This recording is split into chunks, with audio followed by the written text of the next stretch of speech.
I think a lot of women are exhausted right now, not just physically tired, not the kind of tired that a good night's sleep can fix. I mean, a deeper exhaustion, the kind that settles into your mind, your emotions, and even your spirit.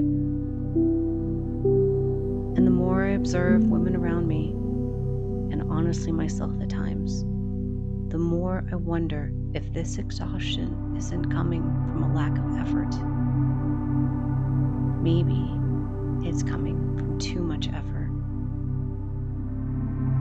Maybe it's coming from constantly forcing ourselves through life, forcing productivity, forcing healing, forcing self-improvement, forcing positivity, forcing ourselves to keep going when every part of us is asking for something different. And I've started wondering if perhaps exhaustion isn't always a sign that we're failing. Maybe sometimes it's a sign that we're living against our own nature. Today I want to share 4 ways I believe modern life teaches women to force themselves, and why that leaves so many of us feeling deeply tired. Number 4. We are taught to constantly optimize ourselves. It seems like everywhere we look, there is another message telling us how to become better. A better morning routine, a better diet, a better mindset, a better body, a better productivity system, a better version of ourselves. Self-improvement can be valuable. Growth is a part of being human. But somewhere along the way, many of us began treating ourselves like endless projects to be managed. Every flaw needs fixing. Every weakness needs improvement. Every quiet moment becomes another opportunity to work on ourselves. And eventually, life can start feeling less like something we experience and more like a never-ending checklist. At some point, life stops feeling lived and starts feeling managed. And that constant management is exhausting. Number 3, women are expected to function like machines. Nature doesn't operate in a straight line. The seasons change, the moon changes, the weather changes. Even the tides move in cycles. Yet modern life often expects women to be consistent every day. The same energy, the same productivity, the same emotional availability, the same output. But human beings aren't machines, and women especially experience natural rhythms and fluctuations. There are seasons of energy and seasons of rest. There are times when creativity flows easily, and times when quiet reflection is needed. Yet many women have learned to ignore those signals, to push through, to override their needs, to keep going no matter what. We've normalized overriding ourselves, and after enough years of doing that, exhaustion becomes inevitable. Number 2, stillness feels uncomfortable now. When was the last time you sat quietly without reaching for your phone? Without listening to something? Without multitasking? Without trying to be productive?